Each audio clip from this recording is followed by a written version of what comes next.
311º dia. Jeremias 51. Mais condenação para a Babilônia. O Senhor Deus diz: eu farei com que venha um vento destruidor contra a Babilônia e o seu povo. Mandarei estrangeiros para destruírem o país, como o vento que joga longe a palha. Quando chegar esse dia de destruição, eles atacarão de todos os lados e deixarão a terra deserta. Não permitem que os soldados da Babilônia atirem as suas flechas ou vistam as suas couraças. Não deixem de matar os jovens. Destruam todo o exército. Eles serão feridos e morrerão nas ruas das suas cidades. Eu, o Senhor Todo-Poderoso, não abandonei Israel e Judá. Mas o povo da Babilônia tem pecado contra mim, o Santo Deus de Israel. Fujam da Babilônia, salvem-se quem puder. Não sejam mortos por causa do pecado da Babilônia. Agora eu me vingarei dela e lhe darei o castigo que merece. A Babilônia era na minha mão como um copo de ouro que fazia o mundo inteiro ficar bêbado. As nações beberam o vinho que havia nela e ficaram loucas. De repente, a Babilônia caiu e ficou arrasada. Chorem por ela, arranjem remédio para suas feridas e assim, talvez, ela seja curada. Os estrangeiros que moravam lá disseram: quisemos ajudar a Babilônia, mas já era tarde demais.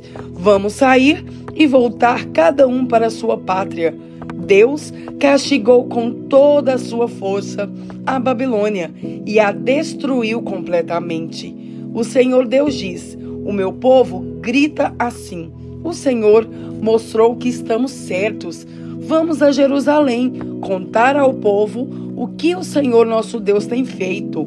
O Senhor despertou o ânimo dos reis da Média, porque ele quer destruir a Babilônia. É assim que ele vingará a destruição do seu templo. Os oficiais ordenam: afiem as suas flechas, aprontem os seus escudos, deem o sinal para atacar as muralhas de Babilônia, reforcem a guarda, coloquem sentinelas, ponham homens de tocaia. O Senhor Deus fez o que havia planejado. Ele cumpriu a ameaça que tinha feito a respeito do povo da Babilônia. A Babilônia tem muitos rios e muitos tesouros, mas chegou a hora e o fio da sua vida está cortado. O Senhor Todo-Poderoso jurou pela sua própria vida que ia trazer muitos homens para atacarem a Babilônia. Eles chegaram como uma nuvem de gafanhotos e darão o grito de vitória. Hino de louvor a Deus. Pelo seu poder, o Senhor Deus fez a terra. Com a sua sabedoria, ele criou o mundo e com a sua inteligência estendeu o céu como uma barraca. Quando o Senhor dá ordem, as águas rugem no céu. Ele manda as nuvens subirem dos fins da terra. Ele faz o raio para a chuva e manda o vento sair dos seus depósitos. Diante disso, todos os seres humanos são tolos e ignorantes. Todos os que fabricam ídolos ficam desapontados porque fazem deuses falsos e não têm vida. Esses ídolos não valem nada, são uma tapeação. Serão destruídos quando o Senhor vier castigá-los. O Deus de Jacó não é assim. Foi ele quem fez todas as coisas e escolheu Israel para ser o seu povo. O seu nome é Senhor, o Todo-Poderoso. Babilônia, poder destruidor nas mãos de Deus. O Senhor Deus diz: Babilônia, você foi o meu porrete de guerra. Você foi as minhas armas de combate. Por meio de você, eu despedacei nações e acabei com reinos. Por meio de você, esmaguei cavalos e cavaleiros, e destruí carros de guerra e aqueles que os dirigiam. Por meio de você, matei homens e mulheres, despedacei velhos e moços, e esmaguei homens e moças. Por meio de você, esmigalhei pastores e os seus rebanhos, despedacei lavradores e os seus bois de arado, e esmaguei governadores e altas autoridades. O castigo da Babilônia. O Senhor Deus diz: vocês verão como vou fazer com que a Babilônia e o seu povo paguem por todo o mal que fizeram a Jerusalém. Babilônia, você é como uma montanha que destrói o mundo inteiro. Mas eu, o Senhor, sou seu inimigo. Eu a pegarei e a arrasarei. Eu farei você virar cinza. Nenhuma das suas pedras será usada para uma nova construção. Você vai virar para sempre um deserto. Sou eu, o Senhor, quem está falando. Deem um sinal de ataque. Toquem as cornetas para que os povos escutem. Preparem as nações para lutarem contra a Babilônia. Digam aos reinos de Ararat, Mine e Askenaz que ataquem. Indiquem um oficial para comandar o ataque. Tragam um grande número de cavalos, como se fossem uma nuvem de gafanhotos. Preparem os reis da Média, as suas autoridades, os seus oficiais e todos os países que eles controlam, para que eles guerreiem contra a Babilônia. A terra treme e se abala, porque o Senhor está fazendo o que planejou. Ele fará a Babilônia virar um deserto, onde não mora ninguém. Os soldados babilônios pararam de lutar e ficam nas suas fortalezas. Perderam toda a coragem. Parecem mulheres. Os portões da cidade estão quebrados e as casas pegaram fogo. Saem correndo mensageiros, um depois do outro, para contar ao rei da Babilônia que a cidade foi invadida de todos os lados. O inimigo tomou as passagens do rio e pôs fogo nas fortalezas. Os soldados babilônios ficaram apavorados. Dentro de pouco tempo, o inimigo os cortará e pisará como trigo no terreiro. O Senhor Todo-Poderoso, o Deus de Israel, está falando. O rei da Babilônia cortou Jerusalém em pedaços e a devorou. Ele esvaziou a cidade como um jarro, como um monstro, ele a engoliu. Ele tirou o que queria e jogou o resto fora. Diga o povo de Sião que a Babilônia receba de volta a violência que nos fez.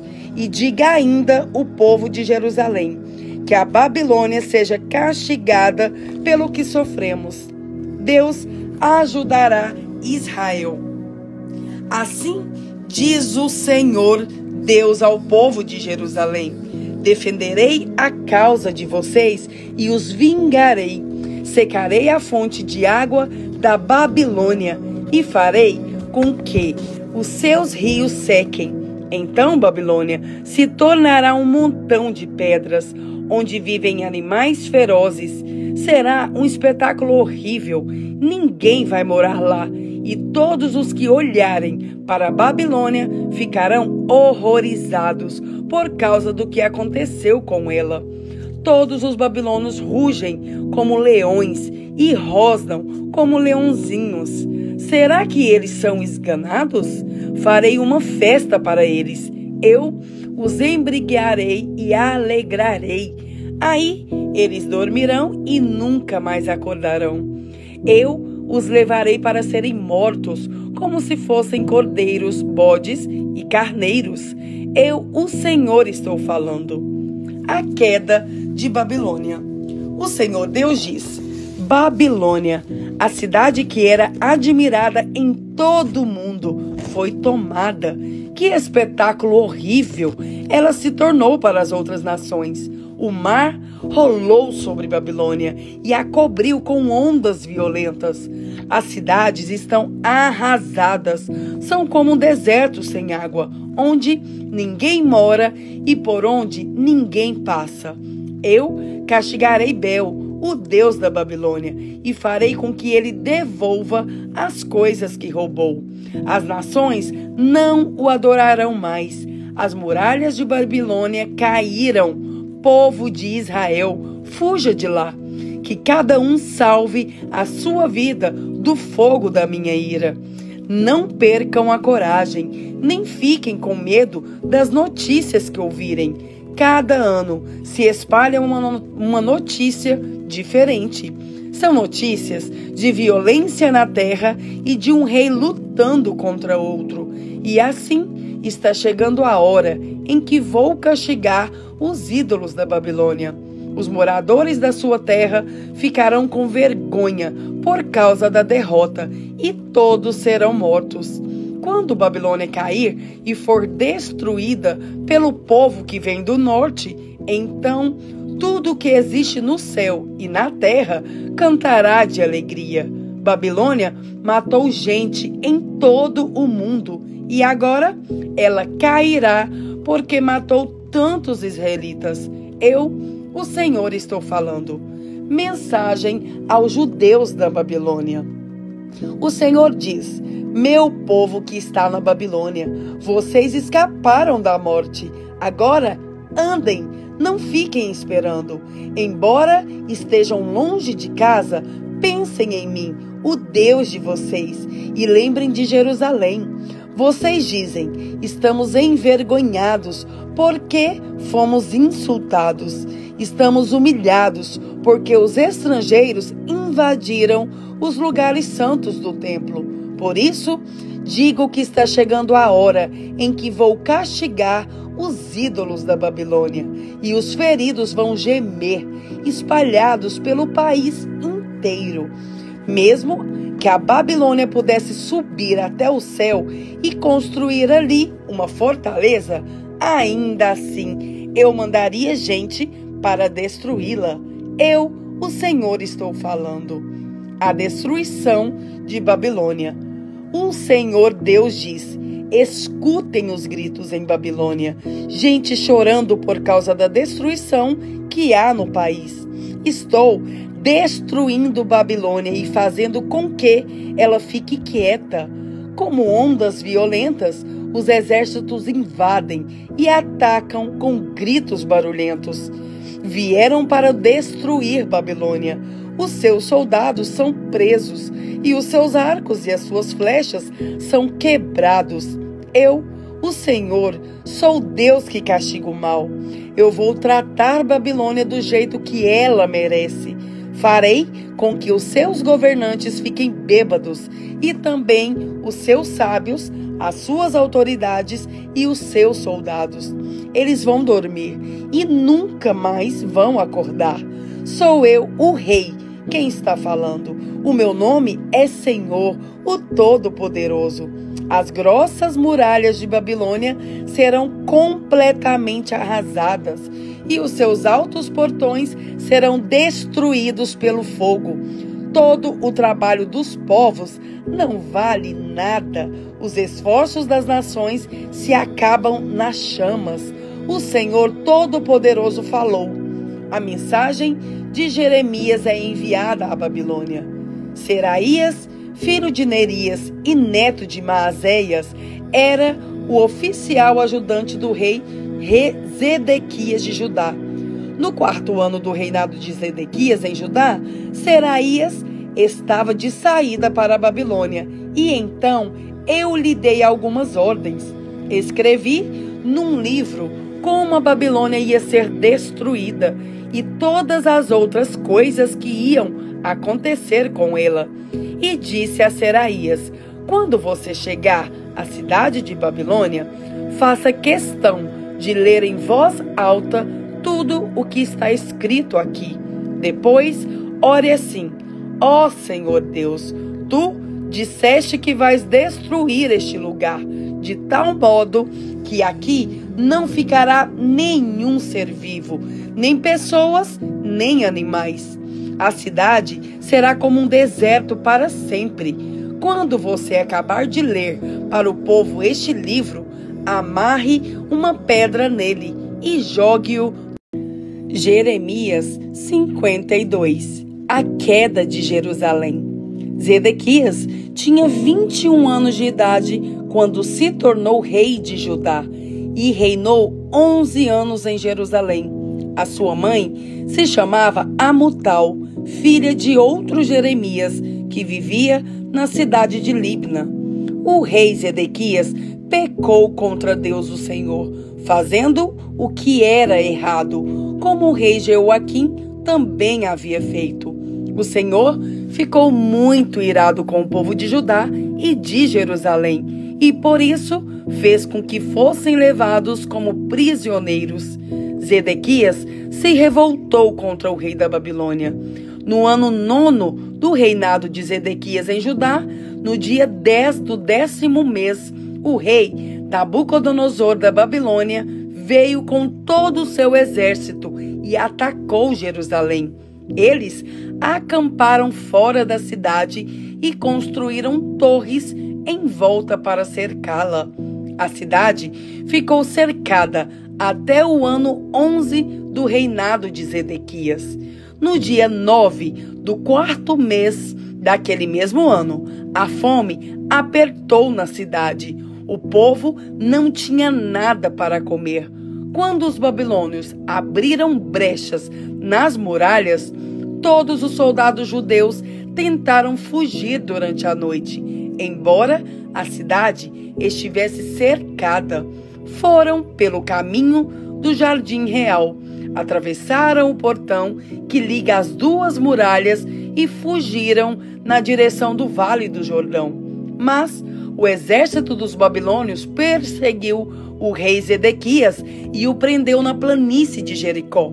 E todos os seus soldados o abandonaram. Zedequias foi levado como prisioneiro ao rei Nabucodonosor, que estava na cidade de Ribla, na região de Amate. Ali, Nabucodonosor o condenou. Em Ribla, o rei da Babilônia mandou matar os filhos de Zedequias na presença do pai. Também mandou matar as autoridades de Judá. Depois, mandou furar os olhos de Zedequias e o prendeu com correntes de bronze, a fim de levá-lo para a Babilônia. E Zedequias ficou na prisão em Babilônia até o dia da sua morte. A destruição do templo. No ano 19º do reinado de Nabucodonosor da Babilônia, no dia 10 do 5º mês, Nebuzaradã, conselheiro do rei e comandante-geral do seu exército, entrou em Jerusalém. Ele incendiou o templo, o palácio do rei e as casas de todas as pessoas importantes de Jerusalém. Os seus soldados derrubaram as muralhas da cidade e Nebuzaradã levou como prisioneiros para a Babilônia os que haviam sido deixados na cidade, os que haviam fugido para o lado dele e o resto dos operários especializados. Mas deixou em Judá algumas das pessoas mais pobres e as pôs para trabalhar nas plantações de uvas e nos campos. Os babilônios quebraram as colunas de bronze e as carretas que estavam ao lado do templo, e também o grande tanque de bronze. Então levaram todo o bronze para a Babilônia. Levaram as pás e as vasilhas usadas para carregar as cinzas do alto e as tesouras de cortar pavios de lamparinas. Levaram as tigelas, onde era recolhido o sangue dos sacrifícios, as vasilhas de queimar incenso e todos os objetos de bronze usados no culto.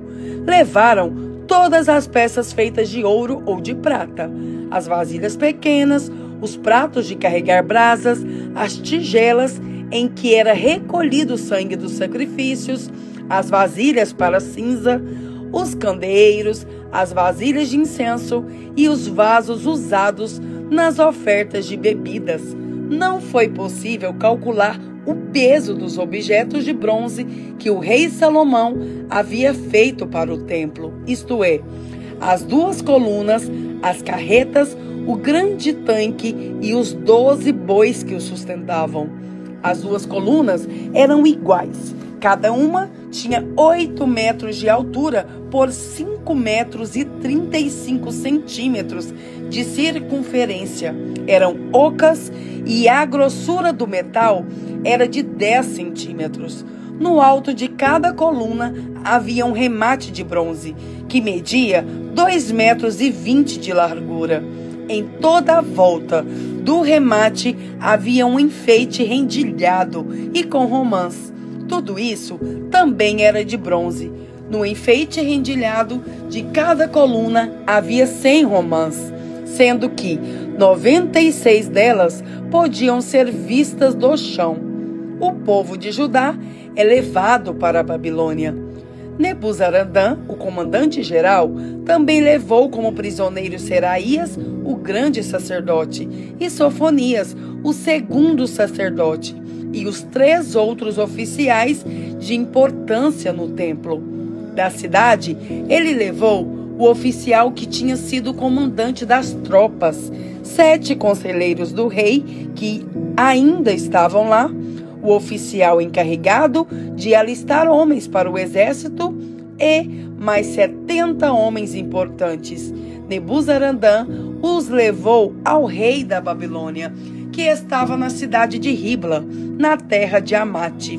Ali, o rei mandou surrá-los e depois matá-los. Assim, o povo de Judá foi levado como prisioneiro para fora da sua terra. Este é o número de prisioneiros que Nabucodonosor levou. No 7º ano do seu reinado, levou 3.023. No 18º ano, 832 de Jerusalém. No 23º ano, Nebuzaradan levou 745. Ao todo, foram levadas 4.600 pessoas. No ano em que se tornou rei da Babilônia, Evil-Merodach foi bondoso com o rei Joaquim de Judá e o libertou da prisão. Isso aconteceu 37 anos, 11 meses e 25 dias depois que Joaquim havia sido levado como prisioneiro. Evil-Merodach tratou Joaquim com bondade e lhe deu uma posição mais alta do que as dos outros reis, que eram prisioneiros com ele em Babilônia. Assim, deixaram que Joaquim tirassem as suas roupas de prisioneiro e vestisse as suas próprias roupas e comesse junto com o rei pelo resto da sua vida. E todos os dias, enquanto viveu, recebeu do rei uma pensão para o seu sustento.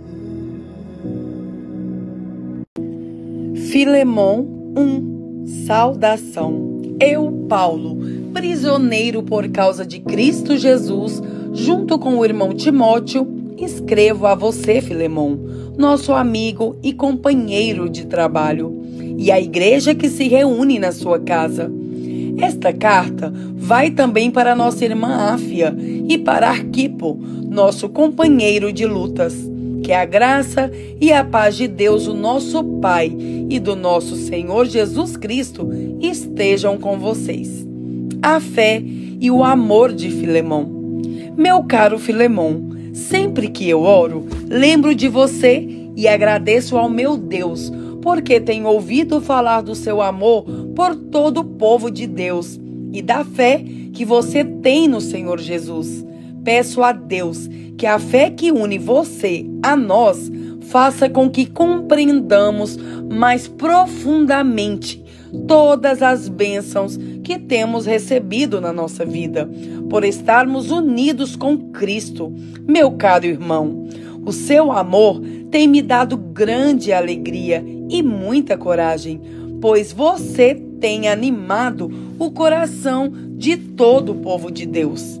Um apelo em favor de Onésimo. Por isso, Como seu irmão em Cristo, eu sei que tenho o direito de exigir o que você deve fazer, mas o amor que tenho por você me obriga a lhe fazer apenas um pedido.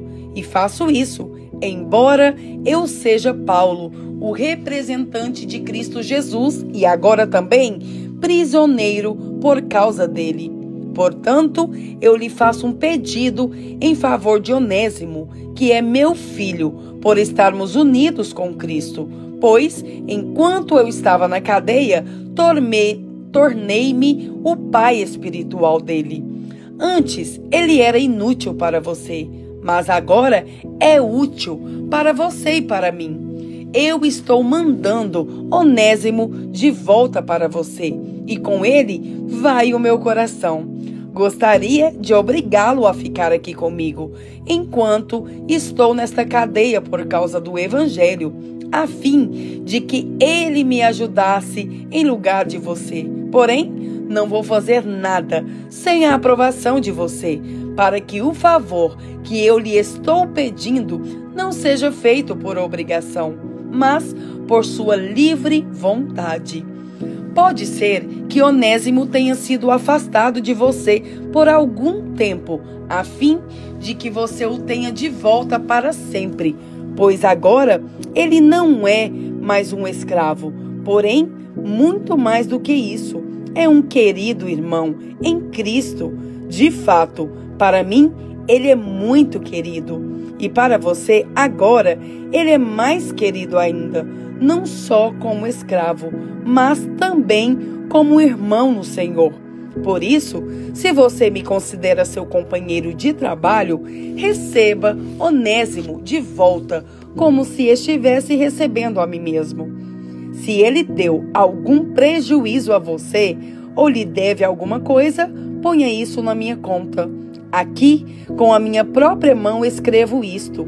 Eu, Paulo, pagarei tudo. É claro que não preciso fazer com que você lembre que me deve a sua própria vida. Portanto, meu irmão, me faça esse favor por causa do Senhor. Anime o meu coração como irmão em Cristo.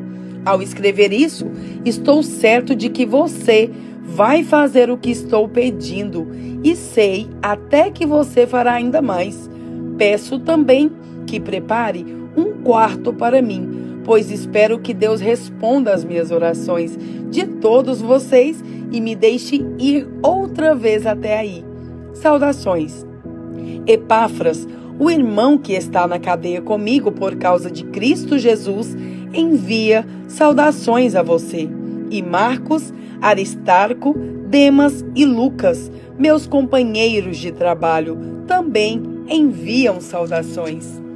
Bênção, que a graça do Senhor Jesus Cristo esteja com vocês.